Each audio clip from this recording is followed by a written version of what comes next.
Des choses glorieuses se produisent en effet au milieu des frères et Dieu est toujours fidèle, aimant, toujours gracieux et bienveillant.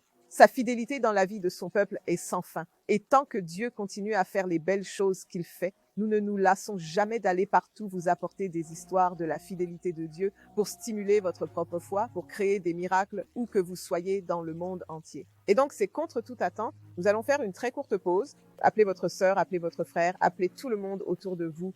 Dites-leur que contre toute attente est en cours et qu'un miracle est sur le point de se produire dans votre propre cas. Je m'appelle Sarah Emmanuel. Nous allons faire une courte pause. Quand nous reviendrons, cette histoire commencera.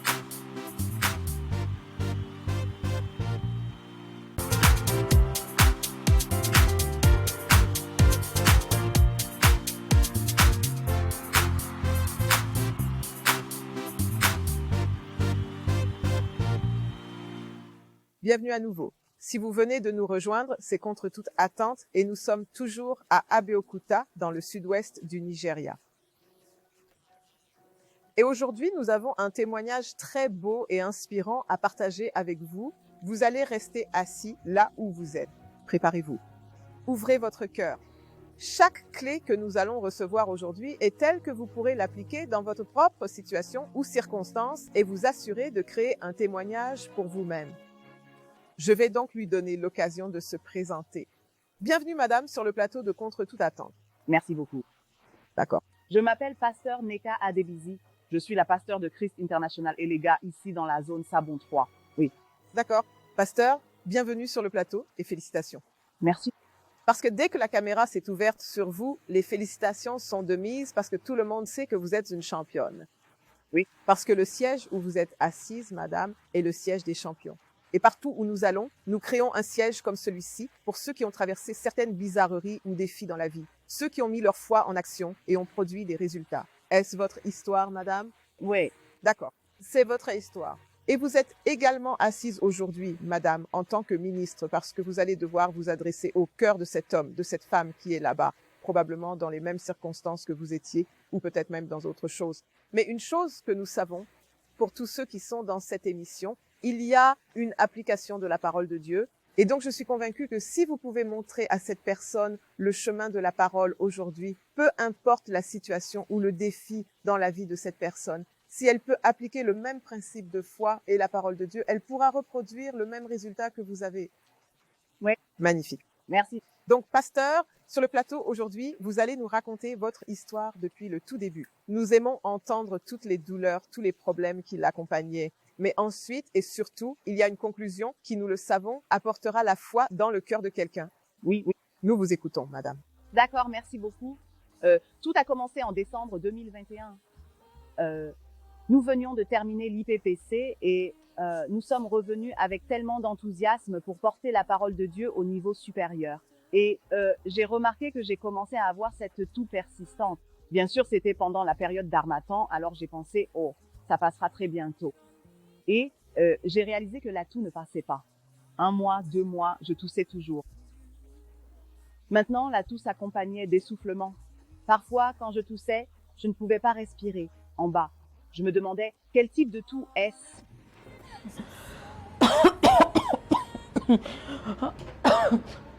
Oh mon Dieu, que se passe-t-il?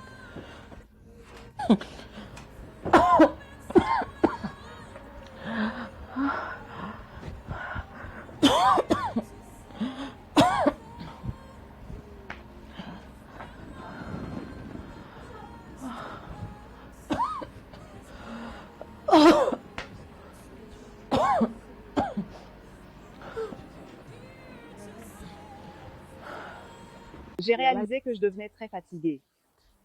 Après avoir travaillé un peu, je serais très fatiguée. Maintenant, avec ce symptôme, j'ai commencé à aller à l'hôpital et le médecin m'a dit que c'était un cas d'asthme. J'étais comme, comment l'asthme peut-il? Je n'ai jamais eu de problème d'asthme auparavant. Asthme? Oui, l'asthme. C'est une maladie pulmonaire chronique causée par une inflammation et un resserrement musculaire autour des voies respiratoires. Ce qui rend la respiration plus difficile. Vous voyez, les symptômes peuvent inclure la toux, l'étouffement, l'essoufflement et le resserrement de la poitrine que vous ressentez maintenant. Docteur, je n'ai jamais eu d'asthme ou quoi que ce soit de similaire. D'où cela vient-il? C'est alors qu'on nous a demandé de passer quelques tests, ce qu'elle a fait, et à la fin, elle est sortie. Le résultat était qu'elle devait subir une opération. Et nous étions comme chirurgie. C'était quelque chose auquel nous ne nous attendions pas. Nous pensions juste que peut-être des médicaments suffiraient, mais cela continuait à s'aggraver. Et à un moment donné, nous savions que ce n'était pas quelque chose à prendre à la légère. Mais ce que j'ai remarqué, c'est que ma femme, elle n'est pas quelqu'un qui se fatigue habituellement. Elle est très énergique, pleine d'énergie, mais nous avons vu cela diminuer. Et à un moment donné, nous savions que c'était vraiment quelque chose qui n'était pas ce que nous pensions. La fatigue a continué. À un moment donné, je pensais que, oh, peut-être que c'était parce que j'étais trop gros et que, vous savez, peut-être que la fatigue venait de mon surpoids. Je faisais de l'exercice, mais je ne pouvais pas persister. Je devenais si fatiguée. Puis à un moment aussi, chaque fois que je mangeais, j'avais de sérieuses indigestions. Je mangeais et la nourriture, vous savez, je savais littéralement que je ne digérais pas, que la nourriture était presque à mon cou et ne descendait pas. Donc parfois, je mangeais très lentement. Et maintenant, cela m'a rendue extrêmement maigre. Je perdais du poids et au début, je me demandais, que se passe-t-il? J'avais aussi des problèmes d'œdème. Cela signifie que mes pieds enflaient. Il y a un médecin à l'église, je lui ai parlé et il m'a dit, oh, peut-être devriez-vous aller au centre médical fédéral ici, à Abeokuta, pour faire un ECG et un test d'écho. Et c'est un scanner cardiaque. Peut-être que nous pourrons savoir ce qui se passe. Ma sœur, ça va aller. Mais je vous conseillerais d'aller au centre médical fédéral, vous savez, pour passer des tests de CG et d'échocardiogramme, d'accord? Donc, le CG associé au test d'échocardiogramme, tous les deux surveillent le cœur, mais ce sont des tests spécifiques différents, vous comprenez? Et c'est très important. Le CG pourrait surveiller, vous savez, donner des indices s'il y a un problème médical possible. Mais le test d'échocardiogramme, celui-là, c'est pour surveiller la santé du cœur, vous comprenez? Au cas où quelque chose se produirait. Je suis sûre que lorsque vous aurez fait le test, vous saurez quoi faire ensuite. Merci beaucoup. Ne vous inquiétez pas. Merci. Et je suis allée à l'hôpital et à l'hôpital, j'ai eu une surprise qui n'était pas très bonne. J'ai fait l'écho initial et le médecin m'a dit, Madame, c'est une situation très grave. J'ai dit, d'accord. J'étais entièrement d'accord. Pendant qu'il parlait, je priais pour que quoi que ce soit, je suis prêt à l'affronter et je sais que la situation va sûrement s'améliorer. Puis, j'ai passé le scanner cardiaque et quand ils ont fait le scanner cardiaque, les médecins m'ont dit que c'était un cas d'insuffisance cardiaque. Madame, l'écho. Le résultat du test est sorti et d'après ce que je peux voir ici, c'est un cas d'insuffisance cardiaque congestive. L'insuffisance cardiaque signifie que le cœur est incapable de pomper le sang correctement dans le corps. Cela se produit généralement parce que le cœur est devenu trop faible ou rigide et le muscle cardiaque ne pompe pas le sang aussi bien qu'il le devrait. Malheureusement, madame, l'une de vos valves cardiaques est endommagée et a besoin d'une réparation urgente. Pendant que nous préparons une intervention médicale d'urgence, je vais vous prendre un autre rendez-vous, où vous pourrez voir certains consultants et je suis sûr que vous pourrez obtenir l'avis d'un autre expert. Le médecin m'a indiqué que l'une de mes valves était endommagée et nécessitait une réparation immédiate. Nous savons tous que le cœur a 4 valves et l'une d'elles, en fait, la valve principale, est très endommagée.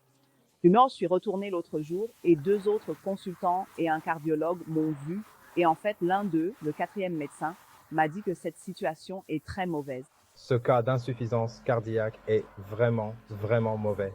Très surprenant qu'elle ait poursuivi ses activités. Il est possible qu'enfant, vous ayez eu une angine qui n'a pas été correctement traitée et au fil des années, l'organisme soit descendu jusqu'à votre cœur, provoquant ainsi une insuffisance cardiaque, vous savez.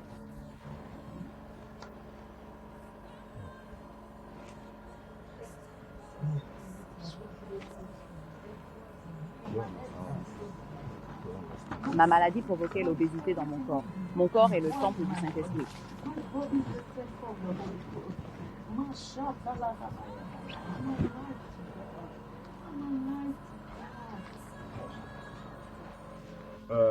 Désolé, madame.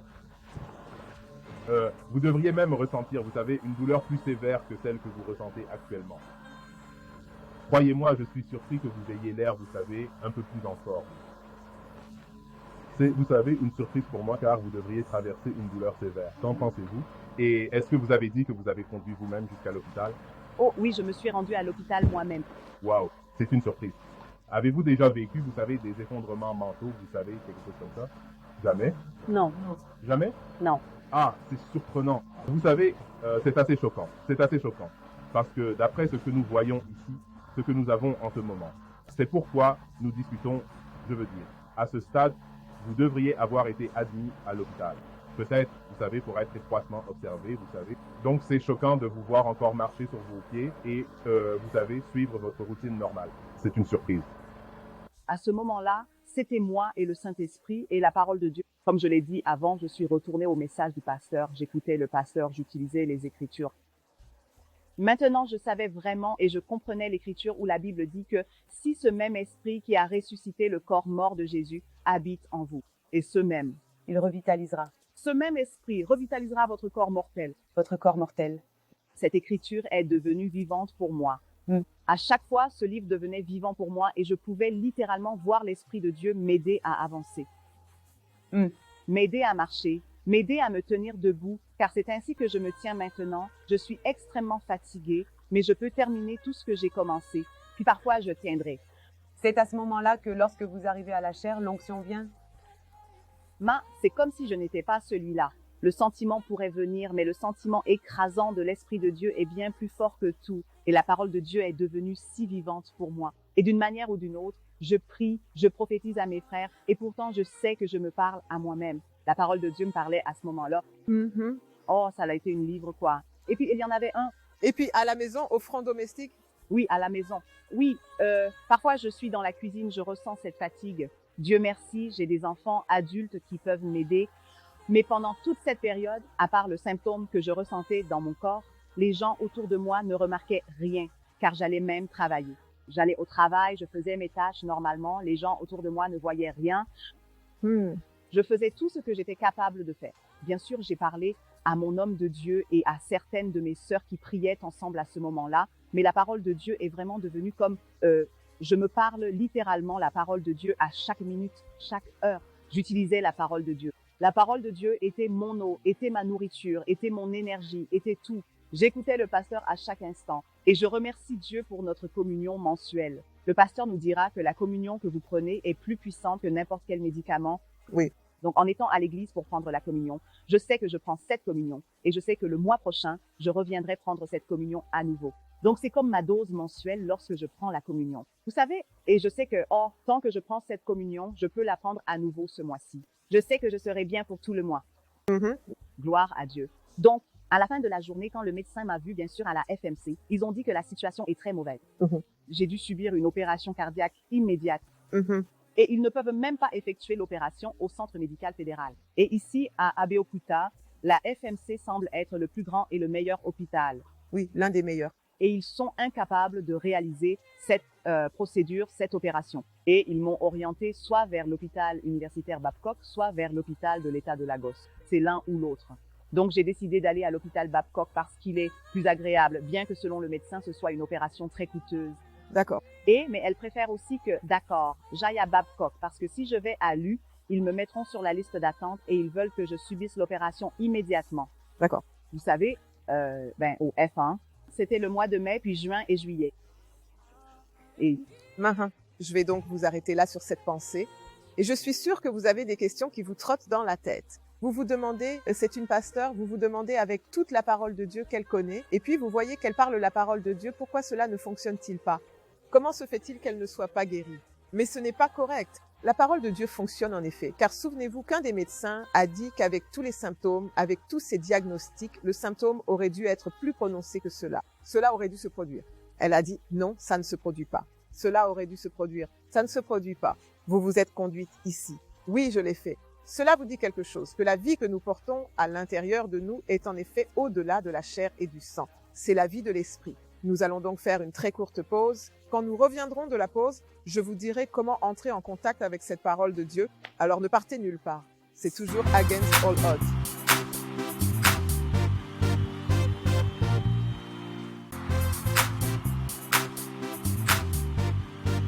Bon retour parmi nous. Si vous venez de nous rejoindre, c'est toujours against all odds. Et bien sûr, je ne vous promets pas que vous n'avez rien manqué, car la toute première partie de ce témoignage très inspirant vient de se terminer. Mais vous pouvez aller sur www.lxp.tv, revoir la première partie de ce témoignage, puis nous revenons pour cette deuxième partie qui est la fin très belle et concluante. Et puis, revenons à la parole de Dieu qu'elle prononçait. Elle a dit qu'elle écoutait les messages du pasteur. Et vous vous demandez, comment puis-je entrer en contact avec les messages du pasteur Chris? PCDL, la bibliothèque numérique du pasteur Chris, est l'endroit où vous devez vous rendre rapidement. Vous vous emparez de la parole de Dieu pour quelle que soit la situation dans votre vie. Et bien sûr, nous avons les services de communion mondiale chaque premier dimanche du mois. Vous l'avez entendu en parler.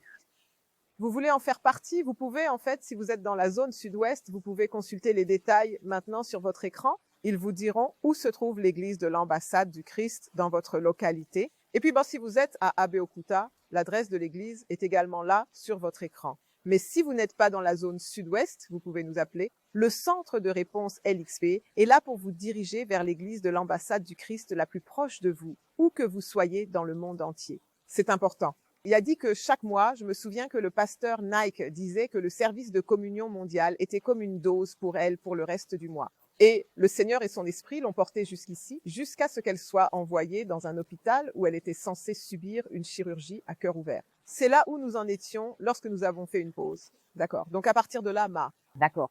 Alors, maintenant quelque chose de spécial s'est également produit quand je devais aller chercher la lettre. D'accord.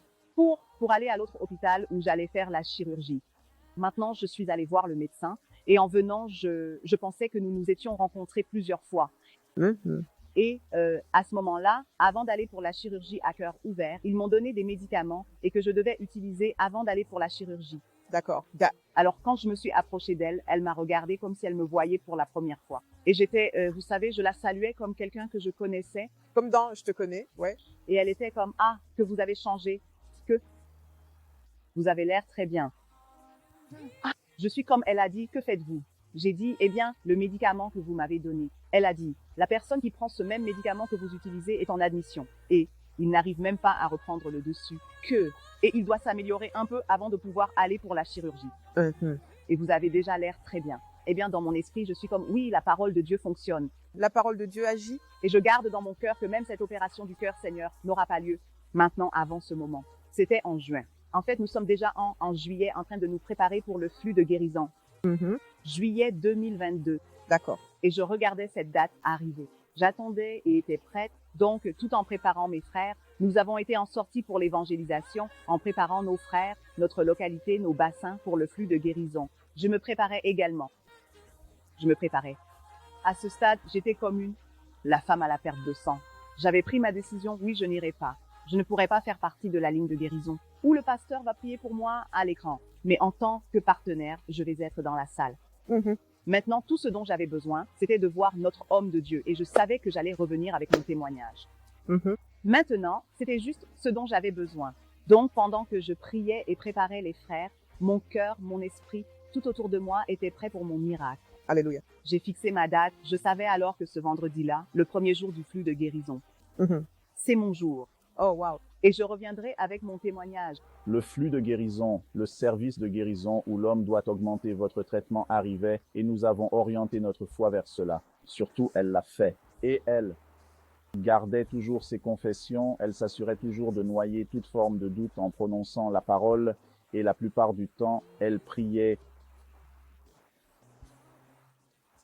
passant les messages de l'homme de Dieu comme soutien pour renforcer notre foi entre-temps. Et j'ai rejoint à tout moment et à chaque fois que j'en avais besoin. Alors, bien sûr, vendredi, j'ai quitté Abeokuta, je suis allée à Aashish et j'étais prêt. J'étais assis dans la salle avant que l'homme de Dieu arrive, avant qu'il ne m'amène. D'accord, vous y êtes allé. Oui. En tant que partenaire. En tant que partenaire, oui. Et quand vous êtes entré là-bas, les gens autour de vous ne savaient pas que vous veniez avec un problème. Oui, bien sûr. J'étais juste là et mon temps et mon moment, j'attendais juste une parole de Dieu. J'ai suivi chaque partie du programme, j'ai écouté les témoignages. Et pendant que le témoignage arrivait, je donnais aussi mon propre témoignage. J'étais excitée. Et j'étais juste prête pour mon témoignage. L'homme de Dieu est venu et c'était tout. Je criais, je remerciais Dieu parce que tout ce dont j'avais besoin était de le voir. J'avais prié et c'était mon moment de remercier le Seigneur. Donc pour vous, ce n'était pas à propos de... Vous n'étiez pas sur la ligne de guérison. Non, non, non. Donc le pasteur n'allait pas vous imposer les mains. Non, non, pas du tout. Vous n'avez même pas assisté au précours pour le courant de guérison. Je n'étais pas là. Vous y êtes allé en tant que partenaire. Vous étiez assis dans la foule comme les autres. Oui. Mais à l'intérieur de vous, vous aviez un objectif dans votre cœur. J'avais cette conviction au fond de moi. Si seulement je peux voir l'homme de Dieu, je serai rétabli. C'était juste ça. Et donc, quand le pasteur est arrivé, par votre foi, vous vous êtes connecté et avez commencé à remercier Dieu pour votre miracle. Je commence, je reçois. J'ai commencé à sauter, à vraiment sauter. Et les gens, le pasteur n'a même pas commencé. Où êtes-vous? Mais je louais Dieu et glorifiais Dieu et le remerciais parce que c'est déjà fait. D'accord. Alors j'étais là pendant le programme samedi, dimanche, puis je suis revenue. Et le lundi suivant était mon rendez-vous dans cet hôpital où je vais finaliser la date de l'opération et me préparer. Alors j'y suis allée avec joie parce que je savais que j'étais prêt et en place. D'accord. Alors j'ai rencontré le médecin. Bien sûr, ils ont également suivi toutes les procédures. Et le moment est venu où la cardiologie allait aller à l'endroit exact où les médecins du FMC ont dit qu'il y avait un problème, un dommage, et qu'il fallait une réparation immédiate. D'accord. Et ce n'est pas juste un médecin, car il y avait d'autres consultants qui vous ont vu. Oui, 2. Il y en avait plusieurs. Ils savent. Oui, et FMC. Qui ont confirmé cet état de votre santé. En fait, il a confirmé que, en fait, c'était sérieux. D'accord. Je devais subir la chirurgie immédiatement. D'accord. Alors, comme j'étais là pendant que le médecin, ce cardiologue de l'université Bako était en train de m'examiner. Et la première question qu'il m'a posée était, qui a écrit la lettre que vous avez apportée ici? Madame Ise, pouvez-vous vous lever? Quel docteur, si je peux demander, quel médecin vous a référé à cet endroit? Docteur Ajayi. Ce docteur Ajayi, est-ce un médecin junior ou un consultant? Elle est consultante et elle est venue avec d'autres consultants. Madame, j'ai déjà vérifié vos résultats de test. Je ne vois aucune indication d'insuffisance cardiaque. Je ne comprends pas, docteur.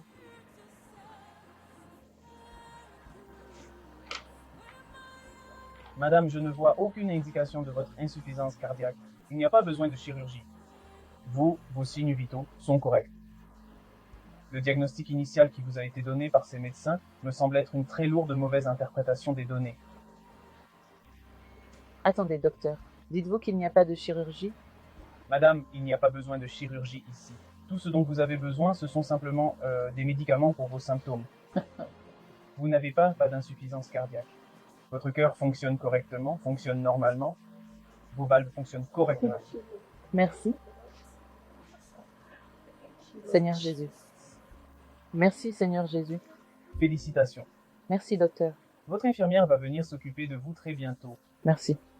Je suis toujours celui qui est revenu pour dire merci Seigneur pour.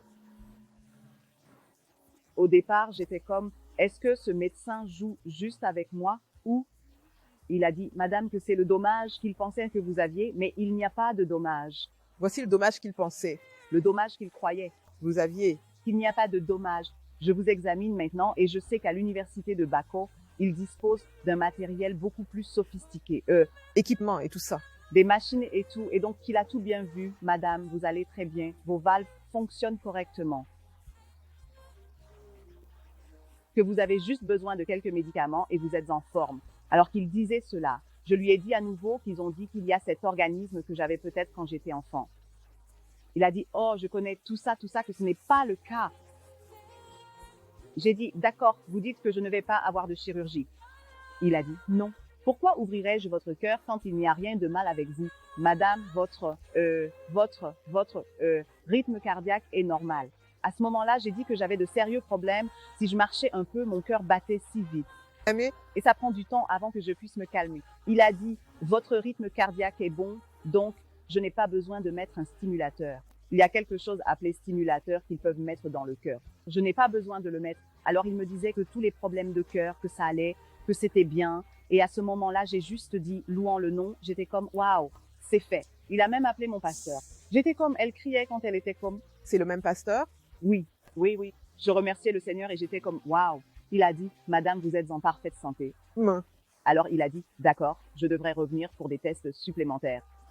Ce que j'ai fait, Ils ont également fait des analyses de sang. Et le médecin a noté que, madame, en tant que médecin, je ne suis pas censé dire que vous êtes parfaite, mais vraiment vos résultats sont si parfaits. Mais je ne peux pas simplement dire que vous êtes 100% parfaite. Vous l'êtes. Je dis à Dieu, je suis à 100%. 100% parfaite parce que la vie que vous portez est une Exactement. vie parfaite. La vie parfaite. J'ai dit, docteur, je suis à 100% parfaite. Oh. Et à la gloire de Dieu, c'est de nouveau 1 an ce mois-ci. Oh, génial. Et ça a été de gloire en gloire. À la gloire. La fatigue a disparu.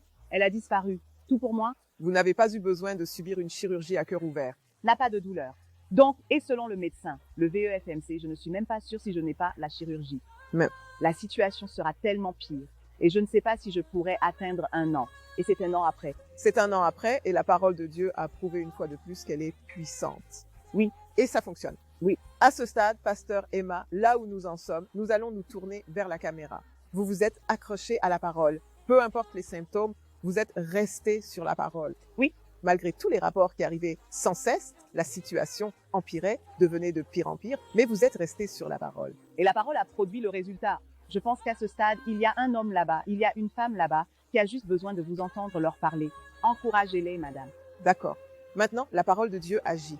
Le Wo, notre homme de Dieu, nous dira toujours que tout ce dont vous avez besoin dans votre vie est enveloppé dans la parole. Votre santé divine, votre prospérité, votre belle vie sont toutes enveloppées dans la parole. Maintenant, ce que j'ai fait, c'est prendre la parole de Dieu parce que je sais que la parole de Dieu est vie et la parole de Dieu a la capacité de me donner et de produire en moi la santé divine. Et aujourd'hui, je me tiens debout et je témoigne contre toute attente que la parole de Dieu fonctionne. Et si vous pouvez aller chercher la parole, mes chers frères et sœurs, vous reviendrez certainement avec un témoignage. Aujourd'hui, je témoigne à la gloire de Dieu. Je témoigne de la puissance de la parole de Dieu. Je témoigne de la personne du Saint-Esprit, que le Saint-Esprit a la capacité de ramener n'importe quelle situation morte, n'importe quel échec, n'importe quelle chose, un mauvais organe, un organe défaillant, il est capable de le ramener. Je témoigne de la vie de Dieu que nous avons en Jésus-Christ. Je témoigne du fait qu'en tant que chrétien né de nouveau, vous vivez au-dessus des situations de la vie. Vous vivez une vie. En fait, votre sang ne vous contrôle pas parce que la vie même de Dieu est ce que vous vivez maintenant. Et aujourd'hui, je ne suis plus fatiguée, je ne suis pas mon cœur. En fait, je teste à chaque fois, c'est normal.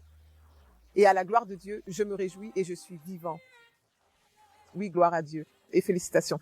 Merci. Eh bien, félicitations et merci de partager votre témoignage très inspirant avec le monde. Et elle a dit quelque chose, elle a dit qu'elle témoignait de la personne du Saint-Esprit qui agit en elle. Et elle a témoigné que tous ceux qui sont nés de nouveau ont cette vie. Mais alors la question est que supposez que vous n'êtes pas né de nouveau, vous n'avez pas cette vie. Bien sûr.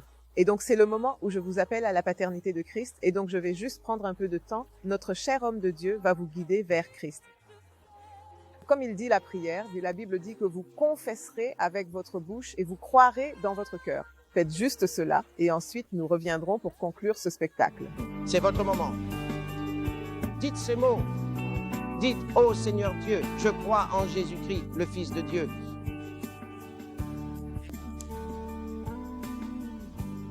Je crois qu'il est mort pour me sauver. Je crois que Dieu l'a ressuscité d'entre les morts et qu'il est vivant aujourd'hui. Je confesse avec ma bouche. Jésus-Christ est le Seigneur de ma vie.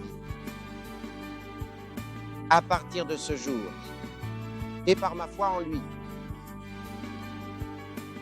je reçois la vie éternelle.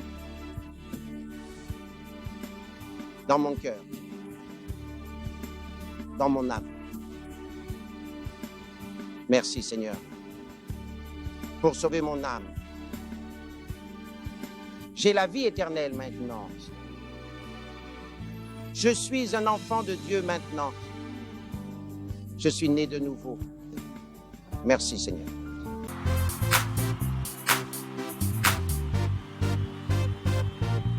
Très bien. Bon retour parmi nous et félicitations. Bienvenue dans la paternité de Dieu et bienvenue dans la famille de Dieu.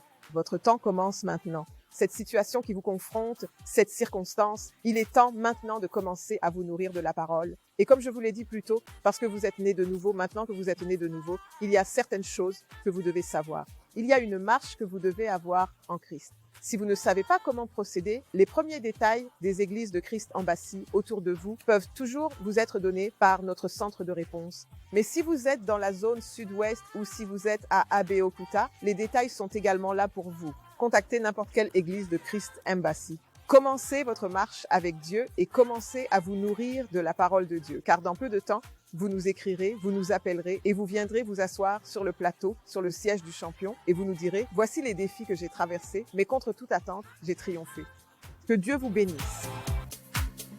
Je reste. Contre toute attente. Contre toute attente, je reste. Contre toute attente, nous triomphons.